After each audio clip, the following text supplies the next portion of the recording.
Assalamualaikum warahmatullahi wabarakatuh. Izin Prakamdi, nama saya Muhammad Jian Farusam, juga dipanggil Jihad dengan NPM 55 2011 173 dengan kelasnya yaitu 220M. Saya dari Squad Teknik Bandung, Teknik Informatika. Saya di sini akan memaparkan materi kepemimpinan untuk memenuhi tugas mata kuliah personal development yang diampu oleh Bapak dosen Cik Febrian STMT. Sengaja kita ke materi yang pertama, penjelasan pertama, yaitu apa itu pemimpin? Yaitu, menurut pribadi saya sendiri, yaitu pemimpin atau kepemimpinan adalah skill untuk mengaruhi, mengarahkan, dan memotivasi kelompok untuk mencapai tujuan dan visi tertentu. Terus bagaimana sih cara memimpin yang baik gitu? Untuk menjadi pemimpin yang baik perlu skill dan sikap. Di antaranya yaitu pertama, bagaimana cara kita untuk memahami karakter sikap diri sendiri. Karena sejatinya pemimpin yang baik yaitu tahu cara mengendalikan emosi, tahu mengendalikan ego, dan memutuskan suatu permasalahan dan mampu menyampaikannya dengan baik. Ingat, sebelum memahami karakter orang, pahami dulu karakter diri sendiri. Maka ini sangat penting. Nomor dua, bangun keterampilan komunikasi. Agar pemimpin dapat diikuti, perlu skill untuk mempengaruhi orang. Dan ini erat kaitannya dengan komunikasi.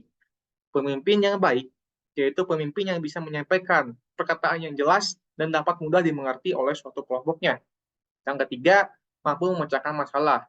Pemimpin harus mengetahui resiko di balik keputusan yang diambil. Carilah solusi yang paling terbaik dan sampaikan secara baik. Lalu yang keempat yaitu memiliki visi dan misi yang jelas. Ini adalah suatu gambaran awal atau integritas suatu pemimpin agar kelompok bisa tahu nih alur alur untuk mencapai tujuan yang telah direncanakan oleh pemimpinnya. Gitu. Yang kelima yaitu jadi contoh yang baik. Pemimpin harus punya image yang sangat baik atau figur yang sangat baik karena hal ini dapat berpengaruh sebagai contoh untuk kelompok agar mereka termotivasi untuk lebih semangat mencapai tujuan. Yang keenam, mampu menerima kritikan. Pemimpin harus menerima feedback, kritikan, masukan, ataupun aspirasi dari kelompok maupun masyarakat atau umumnya gitu ya, agar nantinya dapat dievaluasi serta memberikan hasil dan keputusan yang terbaik dari hasil evaluasi tersebut gitu. Lalu bagaimana cara kita nih sebagai masyarakat umum untuk memilih pemimpin yang paling baik gitu. Karena sejatinya pemimpin itu tidak ada yang buruk, gitu, pasti baik gitu. Namun pilih yang terbaik gitu. Nah, yaitu kita harus menganalisis beberapa hal. Di antaranya yaitu melihat karakter pemimpin. Kita bisa melihat karakter pemimpin ini dari komunikasi. Karena dalam ilmu psikolog, ya karakter bisa terlihat dari sikap dan komunikasi atau mimik muka wajah ketika mereka berkomunikasi. Nah, ini bisa kita berikan contoh ya dari dikaitkan dengan Pilpres 2024. Kita bisa melihat karakter seorang pemimpin dalam debat yang telah dilakukan beberapa kali ini, dari debat capres ataupun cawapres. Kita bisa melihat mereka bagaimana cara mereka mengobrol atau bahkan cara mereka berkomunikasi, bagaimana cara mereka debat dan ataupun bagaimana cara mereka menyanggah, bagaimana cara mereka menerima masukan dari lawan debatnya, bagaimana cara mereka uh, memberikan suatu pendapat. Nah, kita bisa melihat pemimpin yang paling baik dari debat yang kemarin. Gitu. Sama halnya juga dengan kita memimpin suatu perusahaan. Kita bisa melihat pemimpin yang baik itu seperti apa dari cara mereka berkomunikasi itu, cara mereka ngobrolnya gitu. Yang kedua yaitu melihat pengalaman rekam jejaknya. Kita bisa lihat riwayat hidup mereka karena pemimpin itu harus transparan gitu ya. Maksudnya transparan tuh bukan dirahasiakan terkait prestasi mereka eh, ataupun pengalaman yang mereka lalui gitu agar mereka pantas cocok untuk memimpin suatu kelompok ataupun masyarakat gitu. Kita bisa melihat rekam jejaknya gitulah, kita harus tahu gitu. Oh, ini seperti ini gitu terkait hal ini. Kita bisa ngambil contoh juga dari Pilpres kemarin gitu ya. Kita bisa melihat gitu rekam jejak dari 3 capres yang telah dicalonkan gitu ya. Itu semua ada di internet banyak sekali. Namun kita harus memfilter karena semua internet semua informasi di internet itu tidak semuanya benar, tidak semuanya valid.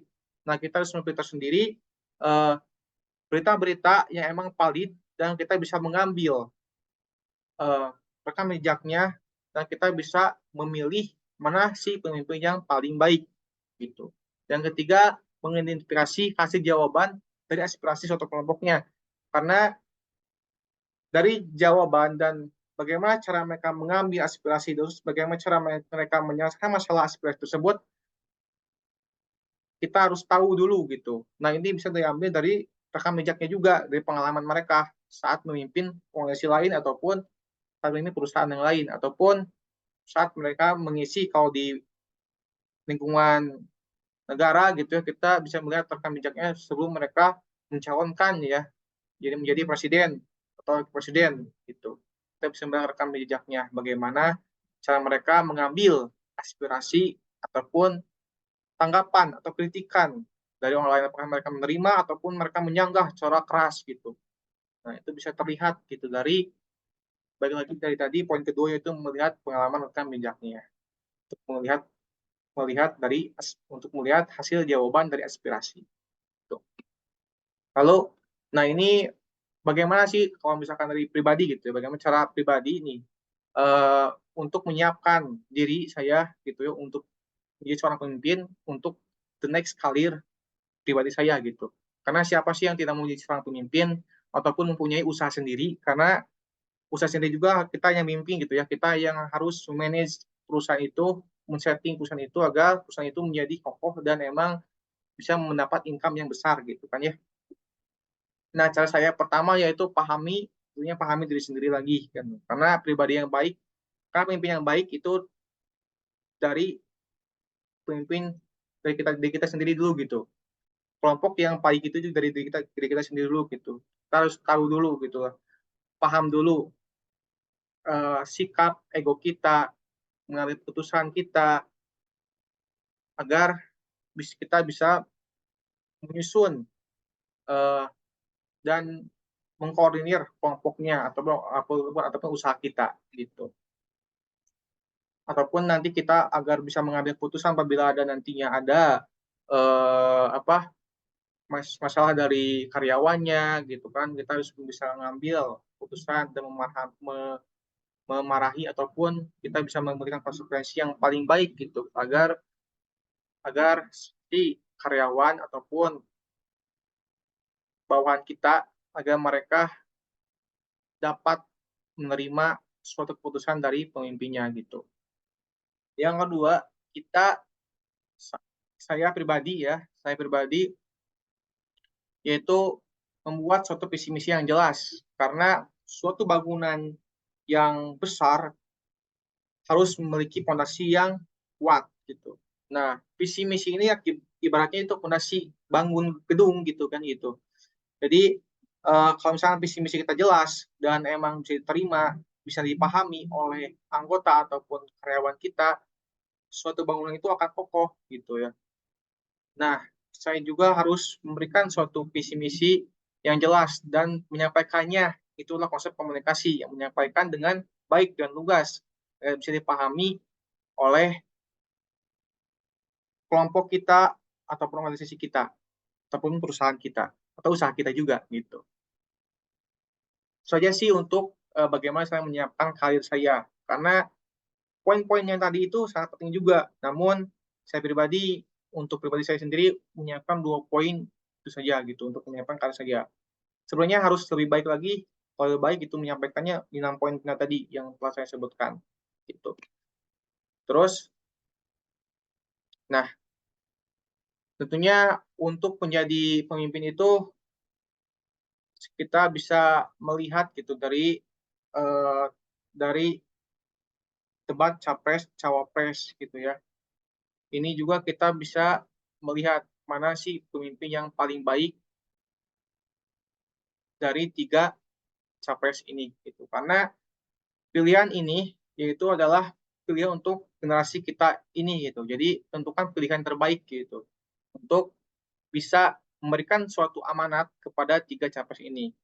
Karena dalam sifat Islam itu pemimpin yang baik itu pemimpin yang yang dapat menerapkan empat empat sifat, yaitu sifat patonah, amanah, amanah, dan tablik gitu. Yang pertama yaitu amanah, yaitu dapat dipercaya gitu ya, dapat dipercaya gitu.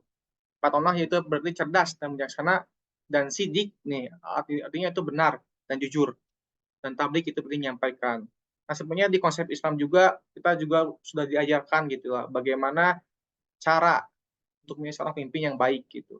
Ingat, tidak ada pemimpin yang sempurna, tapi cara pemimpin yang paling baik.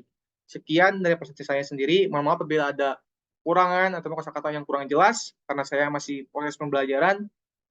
Terima kasih Bapak Jack telah mengajari saya terkait materi kepemimpinan ataupun dalam mata kuliah personal development. Terima kasih. Assalamualaikum warahmatullahi wabarakatuh.